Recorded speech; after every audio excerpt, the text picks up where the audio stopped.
Welcome to this video. If your Telegram app is taking up too much space or running slowly, clearing the cache can help. In this step-by-step tutorial, I'll show you exactly how to do it on Android. Make sure to follow along until the end to keep your app running smoothly. Open the Telegram app on your device.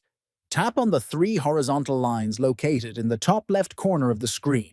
From the menu, scroll down and select Settings. Under Settings, tap on Data and Storage.